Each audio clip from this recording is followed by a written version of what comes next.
कैसे आप सब लोग। मैं आपका एजुकेटर रिंकू शाक्या आ गया हूं आपके सामने इकोनॉमिक्स का एक और नया टॉपिक लेकर। हम 12th क्लास की इंडियन इकोनॉमी की बुक का चैप्टर पढ़ रहे थे लास्ट टाइम, रूरल डेवलपमेंट। उसी चैप्टर को आज हम कंप्लीट करेंगे और ये चैप्टर आपका रिवीजन चैप्टर है। अगर आपको इस चैप्टर में ब्रीफ में पढ़ना है तो हमारी जो मुफ्त शिक्षा चैनल पर प्लेलिस्ट है, आप उस प्लेलिस्ट में जाएं और प्लेलिस्ट को स्क्रॉल करें। इकोनॉमिक्स सब्जेक्ट की जो वीडियोस हैं उसमें जाकर आप उसकी जो कॉन्सेप्चुअल डीप एक्सप्लेनेशन वीडियो है उसको देख सकते हैं। ये जो वीडियोस हैं ये किसी के भी डाउट को क्लियर करने के लिए दोबारा शॉर्ट रिवीजन बनाई जाती हैं। अगर आपका भी कोई चैप्टर कोई टॉपिक डाउट है तो आप जो हमारी वेबसाइट है www.muft.shiksha उस पर आस्क माय क्वेश्चन कॉलम के अंदर आपका जो डाउट है उस क्वेश्चन को या आपका पूरा चैप्टर जो भी है उस चैप्टर का नाम लिख सकते हैं और आपकी क्लास भी मेंशन कर दें कि 11th क्लास से है आपका डाउट या 12th क्लास से है। तो उसके लिए आपको वीडियो दोबारा बना दी जाएगी शॉर्ट में, क्योंकि अगर आपको एक्सप्लेनेशन वीडियो देखनी है तो आपको जो हमारी प्लेलिस्ट है उसके अंदर जाके 12th क्लास की सभी बुक की सभी चैप्टर डीपली एक्सप्लेनेशन के साथ ऑलरेडी आपका सिलेबस कंप्लीट करा दिया गया है, आप उनको वहां पर जाके देख सकते हैं। बट आप चाहते हैं कि नहीं आपको एक और वीडियो चाहिए, एक और वीडियो के थ्रू समझना है, तो आपको रिवीजन वीडियो मिल जाएगी। आप बस कमेंट बॉक्स में या फिर आस्क में क्वेश्चन कॉलम बॉक्स में आपका डाउट या चैप्टर को अपडेट कर दें, आपके लिए वो वीडियो बना दी जाएगी। जैसे कि लास्ट टाइम एक स्टूडेंट ने लाइव में ही कहा था कि सर मुझे गवर्नमेंट बजट पढ़ना है, तो उसके लिए गवर्नमेंट बजट बनाई गई। रूरल डेवलपमेंट भी किसी बच्चे का डाउट आया है, उसके रूरल डेवलपमेंट की वीडियो में आज एक आधी मैं आपको पहले ही एक पार्ट में पढ़ा चुका हूँ और आप बचा आज आपको कंप्लीट करा दूंगा। तो चलिए हम पढ़ते हैं आज रूरल डेवलपमेंट के जो हमारे रिमेनिंग कॉन्सेप्ट रह गए थे। उन कॉन्सेप्ट को स्टार्ट करने से पहले मैं आपको एक बार दिखा देता हूँ कि पहले आपने लास्ट वीडियो में क्या पढ़ा है।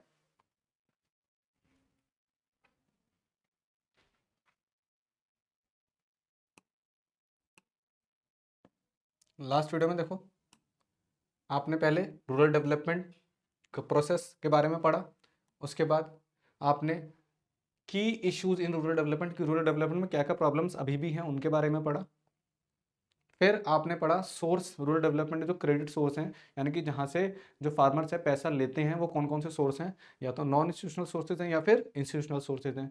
अब नॉन और इंस्टीट्यूशनल सोर्सेज क्या है, ये आपने पढ़ा। नॉन इंस्टीट्यूशनल सोर्स के अंदर आपके money lender, trader, commission agent, landlord, relative और फ्रेंड्स आते हैं। और इंस्टीट्यूशनल सोर्सेज के अंदर आपके corporate society, SBI and commercial bank, regional rural bank, NABARD, national bank for agriculture and rural development. ये नाबार्ड की फुल फॉर्म याद कर लेना, कई बार नाबार्ड की फुल फॉर्म भी पूछी जाती है। उसके बाद self help group. Self help group क्या होता है, जो म्यूचुअल अंडरस्टैंडिंग के थ्रू आपस में एक कमेटी बनाई जाती है जिसमें मंथली पैसे इकट्ठा करते हैं लोग, और जिसमें जिसको जरूरत पड़ती है उसको लोन पे दे दिया जाता है अमाउंट, बहुत कम और माइनर से इंटरेस्ट रेट पर। उसके बाद आपने पढ़ा एग्रीकल्चर मार्केटिंग क्या है, बताया था उसको, उसमें मैंने आपको एग्रीकल्चर मार्केटिंग के अंदर आपका प्रोडक्शन से लेके फाइनल कंज्यूमर तक पहुंचने तक प्रोडक्ट जो भी एक्टिविटी होती हैं वो सारी एक्टिविटी एग्रीकल्चर मार्केटिंग के अंडर आती हैं। अब वो एक्टिविटी क्या क्या है, वो एक्टिविटी थी आपकी to gathering, processing, grading, packaging, storing, transportation and selling the agriculture product. Next आपने पढ़ा कि डिफेक्ट क्या आता है एग्रीकल्चर मार्केटिंग के अंदर, एग्रीकल्चर मार्केटिंग में प्रॉब्लम्स क्या क्या है। अभी पहला आपने पढ़ा इनएडुकेट स्टोरेज फैसिलिटी, दूसरा आपने पढ़ा inadequate means of transport and communication, तीसरा malpractice in agriculture in regular markets, multiplicity of middle man, lack of proper grading, lack of adequate institutional finance. फिर पढ़ा आपने lack of proper marketing facility. Next आपने पढ़ा, next आपने नहीं पढ़ा, next आज हम पढ़ेंगे। नेक्स्ट है आपका measures adopted by the government to improve marketing system. कि आपने पीछे पढ़ा कि हमारी मार्केटिंग एग्रीकल्चर मार्केटिंग कैसी है, फिर हमने पढ़ा कि उसमें डिफेक्ट्स क्या हैं। अब जब हमें डिफेक्ट पता लग गया तो इन डिफेक्ट्स को सही करने के लिए गवर्नमेंट ने क्या क्या स्टेप लिए हैं, अब हम उनको देखते हैं एक एक करके। देखो गवर्नमेंट ने क्या स्टेप लिया। गवर्नमेंट ने पहले क्या किया, रेगुलेट मार्केट्स, यानी पहले मार्केट रेगुलेट नहीं थी, अब रेगुलेट मार्केट बनाई गई जहाँ पे गवर्नमेंट्स के जो एजेंट्स हैं, ऑफिसर्स हैं, वो उन मार्केट्स को कंट्रोल करेंगे। फिर provisions of warehousing facility, government ने खुद के वेयर हाउस बनाना शुरू कर दिया। मंडियों में अब गवर्नमेंट के वेयर हाउसेज अवेलेबल होते हैं। पहले क्या होता था, ब्रोकर्स के वेयर हाउस होते थे जो कि बहुत कॉस्टली होते थे, जिनको जो फार्मर है वो यूज नहीं कर पाते थे। लेकिन अब गवर्नमेंट ने मंडियों के अंदर गवर्नमेंट वेयर हाउसेज की फैसिलिटी अवेल कराई है, जो कि कोई नॉर्मल फार्मर भी बहुत कम रेट पे हायर कर सकता है। Compulsory use of standard weight for measurement, पहले उनकी जो फसल होती थी उसका स्टैंडर्ड मेजरमेंट यूनिट था ही नहीं कोई, या वेट मेजरमेंट जो वेट है स्टैंडर्ड वो नहीं कर पाते थे। लेकिन गवर्नमेंट ने एक स्टैंडर्ड मेजरमेंट वेट बना दिया कि इसके अकॉर्डिंग आपकी फसल को रेट किया जाएगा। सब्सिडीज ट्रांसपोर्ट, अब पहले ट्रांसपोर्ट फैसिलिटी, पहली बात तो जो बहुत गरीब फार्मर हो ट्रांसपोर्ट फैसिलिटी खुद अवेल नहीं कर सकता, उसके पास ट्रैक्टर वगैरह कुछ है ही नहीं। गवर्नमेंट ने क्या किया कि ट्रांसपोर्ट फैसिलिटीज़ भी, एजेंसीज वगैरह भी अवेल करा दी, और वो भी सब्सिडीज़ पर, कि आप अगर ट्रांसपोर्ट फैसिलिटीज़ यूज़ करते हो तो आपको उस पर भी सब्सिडीज़ मिलेगी। फिर establish of a food corporation of India, FCI, central warehousing corporation etcetera by the government to increase the capacity of store. अब बोल रहा है FCI, ये क्या है? Establishment of food corporation of India. ये एक कंपनी है, food corporation India, Indian company है, गवर्नमेंट कंपनी है ये कंपनी। और दूसरा आपका सेंट्रल वेयर हाउसिंग, ये भी कंपनी है, ठीक है। उसके बाद ऐसी और भी कई कंपनियां हैं जिन्होंने क्या किया, जिन्होंने काम किया किसका, स्टोरेज कैपेसिटी को बढ़ाने का। और किसने करवाया काम? करवाया गवर्नमेंट ने। गवर्नमेंट की कंपनियां तो गवर्नमेंट की ने इनकी स्टोरेज फैसिलिटी की जो सर्विस है उसको इंक्रीज कर दिया ताकि स्टोरेज ज़्यादा कर पाए। अब गवर्नमेंट अगर किसानों की फसल को खरीदेगी तो उचित दाम पे खरीदेगी और उनको स्टोर कर सकती है, उनके पास अब स्टोरेज फैसिलिटी है। गवर्नमेंट ने पहले स्टोरेज फैसिलिटी बढ़ाई नहीं थी तो उनकी किसानों की फसल को ब्रोकर खरीद लेते थे। अब किसानों की फसल को गवर्नमेंट खरीदती है और उनको स्टोरेज में रखा जाता है, तो सही दाम पे खरीदी जाती हैं और सही रेट में आगे बेची जाती हैं। Provision of minimum support price, MSP, और गवर्नमेंट ने MSP भी लाई। MSP के पीछे आपने देखा होगा पिछले कई सालों में देखा आपने किसान आंदोलन हुए और फिर अभी दोबारा किसान आंदोलन चल रहा है, तो वो MSP को लेकर भी चल रहा है। गवर्नमेंट ने किसानों को MSP जैसा प्रोविजन ला के दिया क्योंकि जो किसानों की फसल है उसका उचित रेट उनको नहीं मिल पा रहा था। जो ब्रोकर थे, जो मिडल मैन थे, वो उनका जो प्रॉफिट था वो खा जाते थे। तो गवर्नमेंट ने क्या किया कि क्या किया, आपका मिनिमम लिखा ना, मिनिमम सपोर्ट प्राइस, कि किसी की भी फसल जो है एक मिनिमम सपोर्ट प्राइस से नीचे नहीं बेचनी है उसे, उसको इस चीज़ से नहीं डरना है कि उसकी फसल बिकेगी नहीं। अगर उसकी फसल कोई नहीं खरीदता है तो उस फसल को गवर्नमेंट खरीदेगी, इसी कहा जाता है minimum support price. For example government ने बोल दिया कि गेहूं का मिनिमम सपोर्ट प्राइस हम 35 रुपये पर केजी रखते हैं, तो अगर कोई ब्रोकर 35 रुपये पर केजी खरीदने को नहीं तैयार हो रहा है और अगर उस किसान की फसल नहीं बिकती है तो इसकी गारंटी गवर्नमेंट लेती है कि वो 35 रुपये पर केजी पे उस किसान की फसल को खरीदेगी। पहले क्या होता था, MSP नहीं था तो किसान डर की वजह से कि उसकी फसल अगर नहीं बिकी तो खराब हो जाएगी तो वो कम दाम में भी बेच देता था, लेकिन अब ये डर MSP की वजह से किसानों के दिमाग से निकाल दिया गया। दूसरा, dissemination of marketing information use of IT। अब गवर्नमेंट क्या कर रही है कि IT का यूज कर करके और अवेयरनेस प्रोग्राम चला चला के जो फार्मर्स हैं उनको अवेयरनेस दिला रही है कि आपको कैसे आपके राइट्स को यूज करना है ताकि आपके जो फसल है उसका सही दाम आपको मिल सके। तो कम्युनिकेशन लेवल को भी गवर्नमेंट ने सुधारा है, किसको यूज करके, use of IT, information technology. Next देखो, diversification in agriculture activity. Diversification का मतलब समझो यहाँ पे कि अलग अलग तरीके की एक्टिविटीज करना, सिर्फ एक ही एक्टिविटी ना करना, अलग अलग तरीके की एक्टिविटीज को करना कहलाता है आपका डाइवर्सिफिकेशन।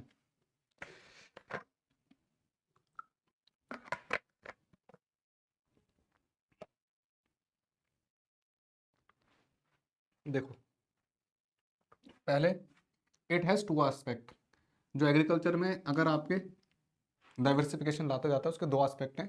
पहला डाइवर्सिफिकेशन लाएंगे हम क्रॉप प्रोडक्शन, कि पहले क्या होता था, किसान जब ज़्यादा अवेयर नहीं था तो वो सिर्फ एक ही फसल को सालों साल उगाता रहता था, उससे पता ही नहीं था कि कोई और फसल उगाने से उसको ज़्यादा फायदा हो सकता है या कोई और फसल उगाने से उसकी लैंड की फर्टिलिटी बनी रहेगी, ऐसा उसे अवेयरनेस नहीं थी। तो इसलिए वो क्या करता था, अपना नुकसान करे जा रहा है, उसको पता ही नहीं है। तो गवर्नमेंट ने जब अवेयरनेस प्रोग्राम चलाया तो क्रॉप में भी diversification I. It refers to a system of multiple cropping rather than monocropping. It has two advantage. बोला है कि कोई एक मोनो यानी कोई एक ही फसल उगाने से अच्छा है एक से ज़्यादा फसल उगाए जाए, जिन्हें बोला जाएगा आपका मल्टी क्रॉपिंग, जिसके दो एडवांटेज है। क्या एडवांटेज है? It lowers the price of farmers on account of monsoon failure, कि ये एक उस चीज़ को ख़त्म कर देगा, उस डर को ख़त्म कर देगा कि मानसून अगर ख़राब हो गया तो आपकी फसल बर्बाद हो जाएगी, क्योंकि कोई एक फसल किसी एक मानसून पर डिपेंड हो सकती है लेकिन दूसरी फसल तो नहीं हो सकती ना। तो ये इससे एक डर ये खत्म होगा कि मानसून फेल हो गया तो आपको प्रोडक्शन खराब हो जाएगा। दूसरा, it enhance the scope for commercialisation of farming. और अगर आप एक से ज़्यादा फार्मिंग मतलब क्रॉप को उगाते हो और वो क्रॉप का जो प्रोडक्शन ज़्यादा होता है तो आप कमर्शियल फार्मिंग भी कर सकते हो। अगर आप सिर्फ एक ही फसल उगाए जा रहे हो तो आप कमर्शियल फार्मिंग के बारे में सोच भी नहीं सकते। कमर्शियल फार्मिंग का मतलब समझ सकते हो कि एक ऊंचे लेवल पे क्रॉप प्रोडक्शन करना जिससे कि आप उसको अपने लिए यूज करने के बाद भी इतना बचा पाओ कि सेल करके प्रॉफिट कमाओ। दूसरा, diversification of a productive activities. जो प्रोडक्टिव एक्टिविटी होती है उनमें भी डाइवर्सिफिकेशन लाना कैसे आएगा? It implies a shift of labour force from crop farming to non farming area of employment like animal husbandry, fisheries और हॉर्टिकल्चर एक्सेट्रा। यानी कि अब एक्टिविटी में भी कि आप सिर्फ सारी पॉपुलेशन जो रूरल एरिया की पॉपुलेशन है सारी की सारी फार्मिंग पे डिपेंड ना हो जाए, क्योंकि जो लैंड है वो एक लिमिटेड रिसोर्सेज है। अगर सारे के सारे ये लैंड पे डिपेंड हो जाए, सारे सिर्फ फार्मिंग ही करें, तो उन रिसोर्सेज का जो यूज़ है ठीक नहीं हो रहा है, एफिशिएंसी से यूज़ नहीं हो रहा, लेबर का यूज़ एफिशिएंसी से नहीं हो रहा है। तो उनको क्या करना होगा? उन लेबर को शिफ्ट करना होगा फार्मिंग एक्टिविटी से नॉन फार्मिंग एक्टिविटी की तरफ। सिर्फ एक छोटे पीस ऑफ लैंड पे 10 लेबर काम करती रहेगी तो उससे उतना ही प्रोडक्शन निकलेगा जितना वो एक लैंड दे सकती है। और उस लैंड पे अगर 2 लोग ही काम करेंगे तो भी उतना प्रोडक्शन आएगा जितना कि 10 लोगों को करने से आएगा। तो अच्छा है कि उन 8 लोगों को जो एक्स्ट्रा लगे हुए हैं एक लैंड पे हटा के किसी और काम में लगाया जाए, जिससे कि और बेनिफिट हो या और प्रॉफिट कमा सके किसी और एक्टिविटी से। और वो एक्टिविटी क्या हो सकती है जो नॉन फार्मिंग है? यहाँ लिखा आपका एनिमल हस्बेंड्री कर सकते हो आप, यानी कि पशुपालन। दूसरा, फिशरीज, फिशरीज में मछली पालना, ठीक है। Horticulture etcetera. और हॉर्टिकल्चर मान लो आप उसके अंदर क्या होता है, फार्मिंग के अंदर फसलें सिर्फ आपकी सब्जियां वगैरह उगाई जाती हैं। आप फूलों की खेती कर सकते हो, आप फ्रूट्स की कर सकते हो, आप पोल्ट्री फार्मिंग कर सकते हो। ये सब भी क्या नॉन फार्मिंग एक्टिविटी है जो बहुत अच्छा प्रॉफिट दे के जाती है। देखो नेक्स्ट,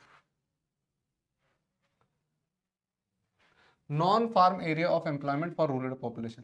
अब ये बता दिया कि नॉन फार्म एरिया क्या क्या है। अगर आपको रूरल पॉपुलेशन को शिफ्ट करना है तो नॉन फार्म एरिया भी है कि पहला एनिमल हस्बेंड्री, यानी कि पशुओं को पालना शुरू करो, गाय भैंस बकरी। गाय पालते हो भैंस पालते हो, दूध मिलेगा आपको, ठीक है, दूध को सेल कर पाओगे, अच्छा खासा बिजनेस है, अच्छा खासा प्रॉफिट है। आप बकरी पालते हो तो बकरी का क्या होता है, बकरी का दूध भी सेल होता है लेकिन उस क्वांटिटी में नहीं होता बकरी का दूध सेल। लेकिन बकरी के आप बकरी हो गई, भेड़ हो गई, इनसे आप क्या करते हो कि जो भेड़ होती है मान लो उनके फर फर सेल होते हैं, उनसे क्या बोलते हैं, ऊनी कपड़े बनते हैं, ठीक है।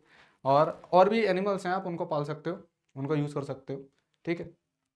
दूसरा, फिशरीज, यानी मछलियाँ पाल सकते हो। मछली तो आपको पता है आजकल मछलियाँ भी कितनी सेल होती हैं मार्केट के अंदर, आप मछलियाँ पाल सकते हो, ठीक है। मछलियों के अंडे सेल होते हैं, मछलियाँ सेल होती हैं। पोल्ट्री, पोल्ट्री के अंदर आ गया आपका पोल्ट्री के अंदर क्या कर सकते हो कि आप मतलब ये लोगो पालते हैं ना आपका मुर्गी पाल ली, मुर्गियों के अंडे सेल करना, ये भी क्या बहुत तगड़ा बिजनेस है इंडिया जैसी कंट्री में।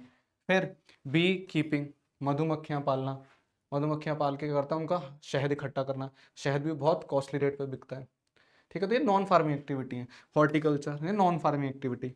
Cottage and house hold industry, cottage and house hold industry का मतलब है कि जैसे कपड़ा बुनना, कपड़ा बनाना, ये सब क्या होता है, घर में जो महिलाएं हैं वो इन सब कामों को भी कर सकती हैं और मर्द भी कर सकते हैं। ये एक अदर एक्टिविटी हो गई पैसा कमाने की जो फार्मिंग से अलग है। तो ये सारी एक्टिविटी क्या है, ये एक्टिविटी आपकी क्या है, नॉन फार्म एरिया। ये कैसे है, नॉन फार्म एरिया है किसके, लेकिन रूरल डेवलपमेंट के पार्ट तो हैं, रूरल एरिया के अंदर आते हैं, लेकिन ये नॉन फार्मिंग है, ये फार्मिंग एक्टिविटी नहीं है।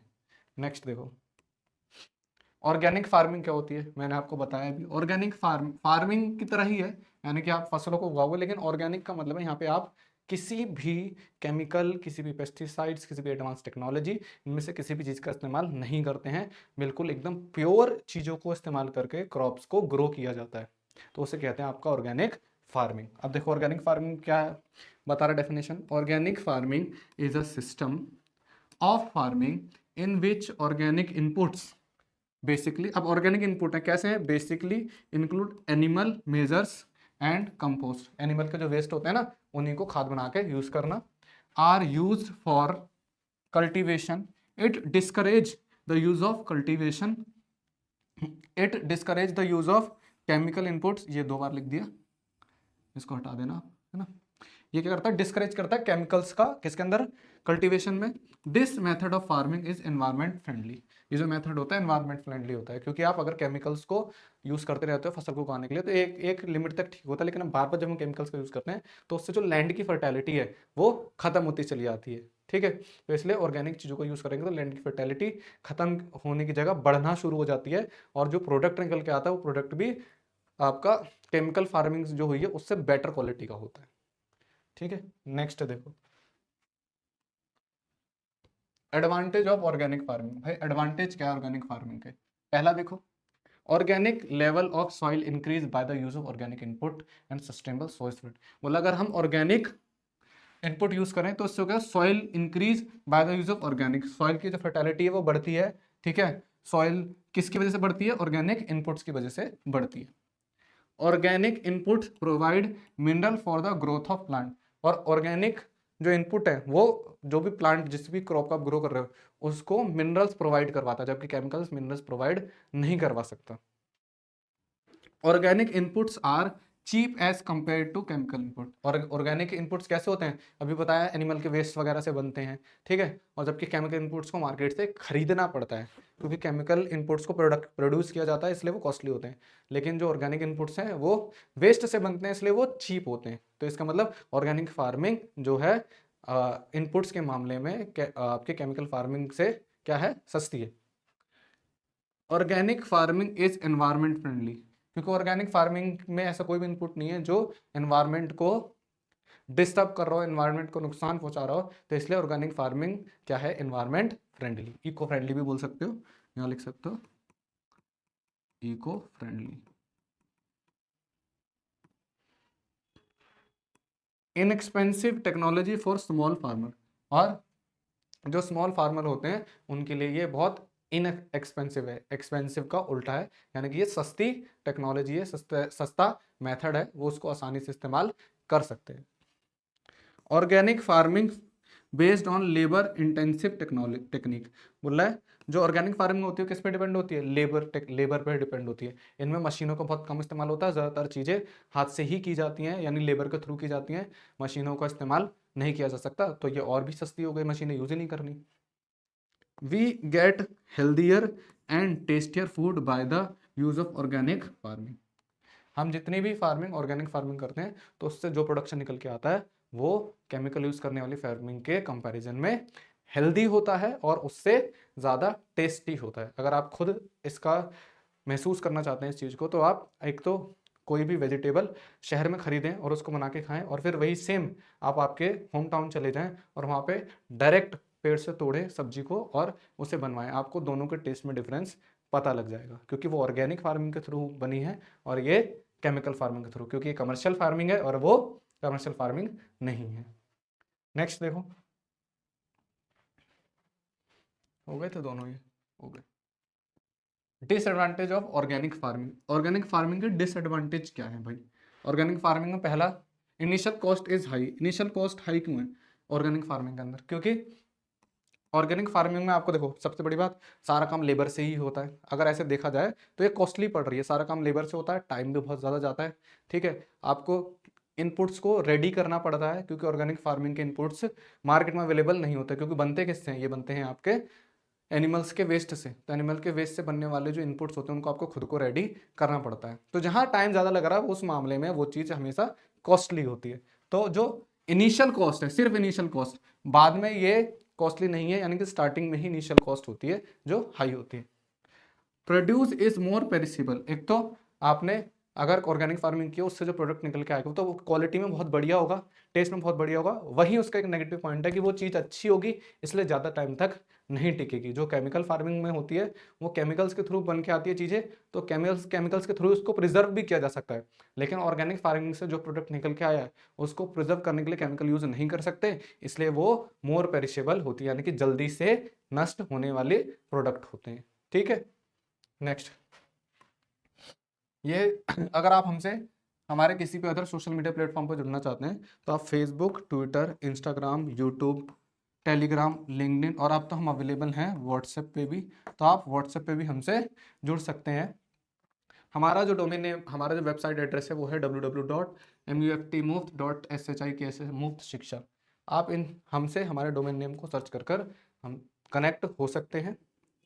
मैं आपका एजुकेटर रिंकू शाक्या मिलूंगा आपसे एक नए टॉपिक के साथ। अब वो नया टॉपिक आप मुझे बताएंगे कि कौन सा कराना है। आप वो टॉपिक को चाहे तो हमारी जो वेबसाइट है www.muft.shiksha उस पर आस्क माय क्वेश्चन कॉलम में जाके आपका टॉपिक बता दें, चैप्टर का नाम बता दें, या किसी भी वीडियो के कमेंट बॉक्स में आप आपके जो चैप्टर डाउट है उसका नाम डाल दें, उसको ही नेक्स्ट पार्ट में मैं रिवीजन करवाऊंगा। अगर आपको कोई भी वीडियो जो डीप में पढ़नी है तो हमारी जो ऑलरेडी इकोनॉमिक की प्लेलिस्ट है उसमें जाएं, आपको हर एक चैप्टर डीप में अवेलेबल होगा, वहां पर पढ़ें। और उसके बाद भी कोई डाउट आता है तो आप कमेंट में पूछ लें कि आपको ये डाउट आ रहा है, दोबारा वो वीडियो बना दी जाएगी। पढ़ाई करते रहे, समय को ज़ाया ना करें। मैं आपका एजुकेटर रिंकू शाक्या आपके साथ बना रहूँगा एग्जाम की तैयारी के लिए। आपको जब भी डाउट होगा आप तभी आप कमेंट करें किसी भी चैप्टर के लिए, आपको वीडियो मिल जाएगी। Till then take care, bye bye. हंसते रहिए, मुस्कुराते रहिए और चारों तरफ खुशियाँ फैलाते रहिए।